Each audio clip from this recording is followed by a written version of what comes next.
Hello and welcome! Silrace here with Support Sunday, and there you can see the two team makeups. I am playing Uther and we do have actually a Malfurion on my team as well. An enemy team has Malfurion and Rhaegar, so this is going to be a support-filled game, huh? Anyway, map is Cursed Hall. I know that there was no support Sunday last week. I was down with the flu and by the time I had recovered I just did not want to make one. So I'm making one for this week. However, this is coming late as well because, well, there was Star Wars Battlefront beta test and I was up to playing that and so forth and got a little bit sucked in by it. So support Sunday is coming a little late. Anyways, it is still coming though. That's the main thing for this week. I don't wanna skip it on 2 weeks in a row if I can avoid that. So, I wanted to play Uther for a reason for this support Sunday. And that is because there was a, well, some tournaments with gathered a bunch of, well, viewers again and so forth, and I really wanted to talk about Uther because he was by far again the most contested healer for the tournament, for the competitive scene. Granted, only one team can pick up Uther, so it ends up being, well, the one team has Uther, or Uther gets banned, which is kind of rare but occasionally happens on the competitive side of things. And that's what you end up seeing. And then the other side picks from a number of supports. Thankfully, we have gotten past the point where the game has so few supports that you would ban out nothing but support, and then one team would end up in with a like a kind of a subpar healer support. That was the case a while back. Thankfully, we have gotten past that now, especially with the medic coming in as well. Now, Uther though, why is he so very contested? As you can see me battling out Zagara here. Zagara is obviously a lane bully, but does it look like I'm really being bullied out that badly here? If you look at this, I can basically stay in this lane for quite a while, even against a massive early game lane bully like Zagara. Because I am Uther. Uther is really strong when it comes to being, well, alive and keeping enemies, well, from destroying you because of double healing. He is one of the actually few supports in the game who has multiple ways of healing. That is, he has 2 different healing abilities. Well, if I quickly go over his abilities. His first ability is a basically targetable single target heal, which just purely heals hit points, right? His second ability is a, well, it's a skill shot which travels in a direct line, heals anybody it hits, and damages any enemy it happens to hit. And his third ability is a stun. Single target, targetable stun, crowd control, right? It's actually not even melee range, it's a ranged ability. Well, he has 2 powerful heroics, both of which can be used depending on the situation as well. Divine Shield is the most used one, because it is pretty damn good. It basically gives him another tool to save somebody's life by making them invulnerable to damage. His trait is fantastic because it allows him to, if you get focus fired on an Uther in a team fight, and if you die early, you still hang around for a while and you can heal with uninterruptible heal. Nobody can do anything to your ghost while you wander around, and at level 20 you can even pick up a talent which allows you to revive from that ghost, which is insane. And also the second heroic which I didn't mention is an AoE crowd control, which is pretty damn strong, that one as well. Right? So, and on top of that he does get the little absorption shield active, which I have picked up here as well. And as you can see, I am using a bit of a frontline-ish build. This is actually what I like to do when I play Uther in solo queue games where I know I am not going to be focus fired quite so harshly, typically at least. I just wade in there. I just wander into these combats in such a way that I am in the melee range. Uther is a melee ranged support, the same way Rhaegar is. So to do things, I go into melee range and I actually pick up certain talents which help me with the melee quite often. Right here on a level 7 Burden Guild is something I like, so is Holy Fire. Because those two allow me to get in close and do stuff and, well, be essentially a front line for my team. Because, as I mentioned, Uther, even if I get focus fired down, I will still hang around and heal for quite a while. And that is really strong, and there many teams are taking full advantage of that kind of stuff. The fact that if in a team fight somebody focus fires Uther, their support is still hanging around to heal the rest of the team. So basically you cannot focus fire him in massive team fights. And so you have to try to get somebody else. And then that means Uther can hang around in the front lines, he can body block the enemies, he can do all sorts of things. Which no other support really can do, because no one else from the support has this kind of a, well, I am now immortal for 10 seconds and that allows me to heal people for 10 seconds. Without, you know, any issues whatsoever. And here, well, I am just gonna go into the ETC. I'm just gonna go. Because, heck, I'll be the second front line, I guess. And Joanna doing very good job of being the main front line. Of course, it does help that we have two supports. I can take some defensive talents and I can count on Malfurion to help me out with this stuff. And then put a stun on the enemy Malfurion, so forth. What other support brings two different heals?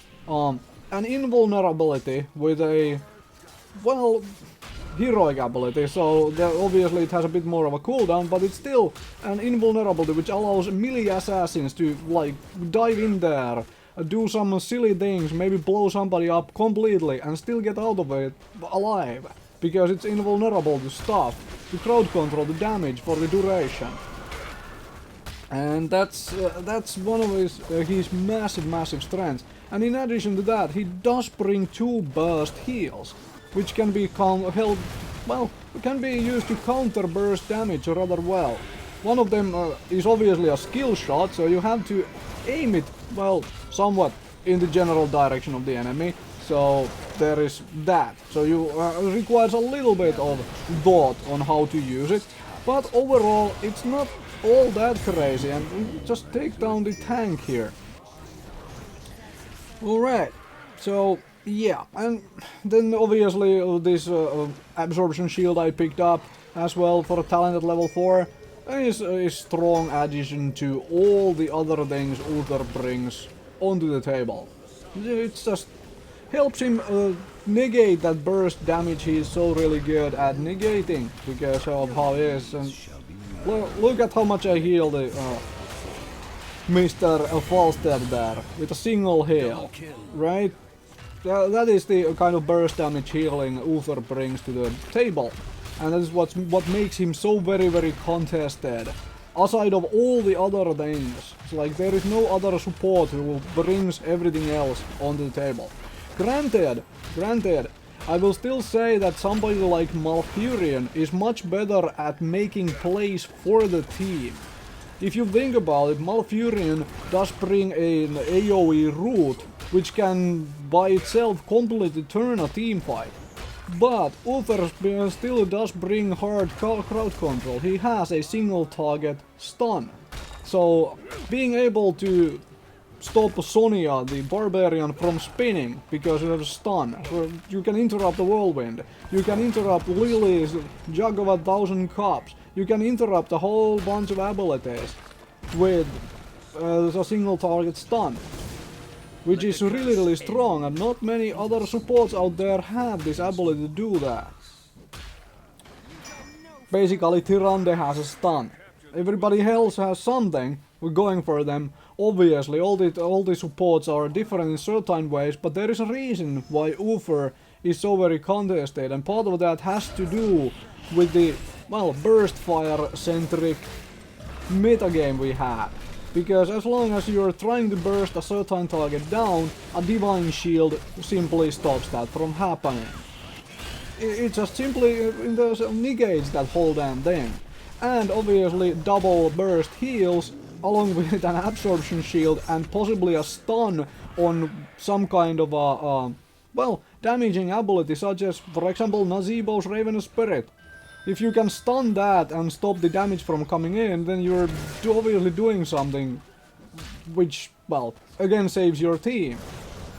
And that is, like I said, why Uther is so very strong and so very contested healer for when it comes to, well, various tournaments. And here I'll just pop my Divine Shield and walk in here and stand in middle of this to be the front line while I was waiting for my team to come in here.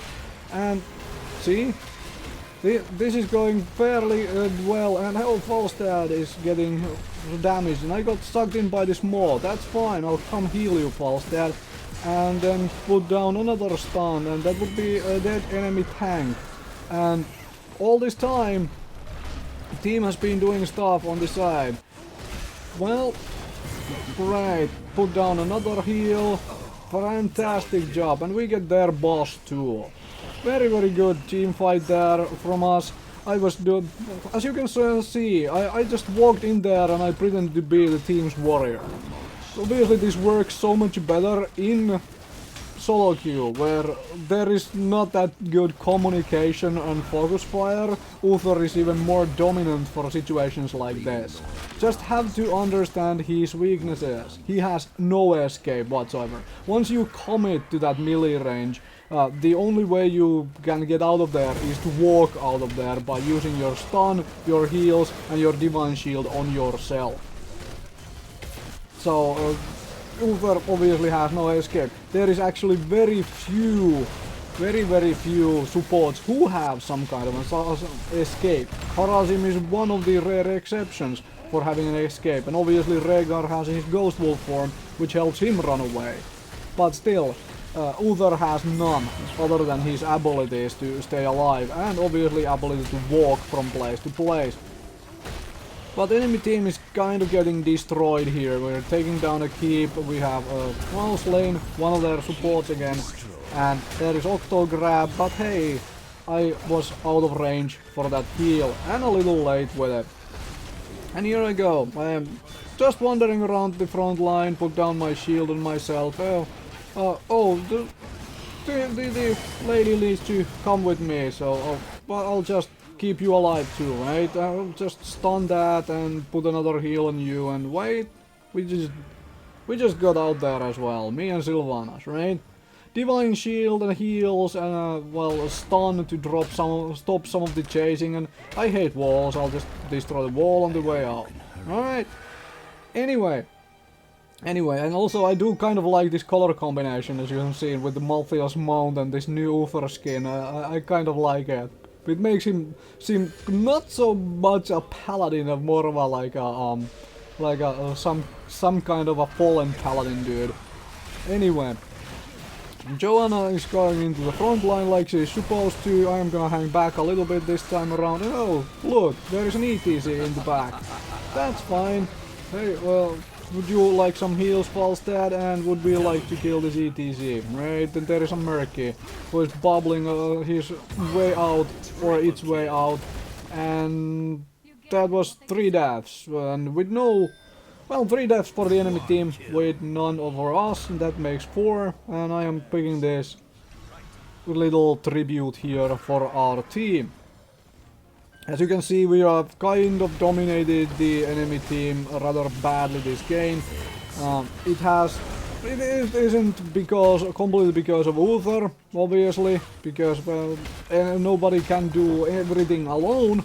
It is a team game, but it does help to have double support, and enemy team is lacking burst damage, while we are having a double healer, so there is that bit of things, right? Uther does suffer from some mana issues, even when I went for this, well, mana regen talent at level 1 and so forth. He does have some mana issues if you are spamming all of your abilities. Just something to keep an eye out. So yeah, Uther is also one of the few healers which hasn't changed all that much over time.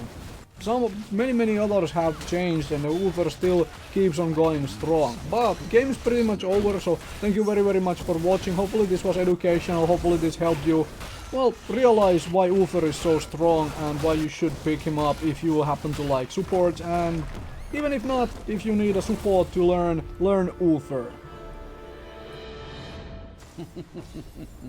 Well done, hero.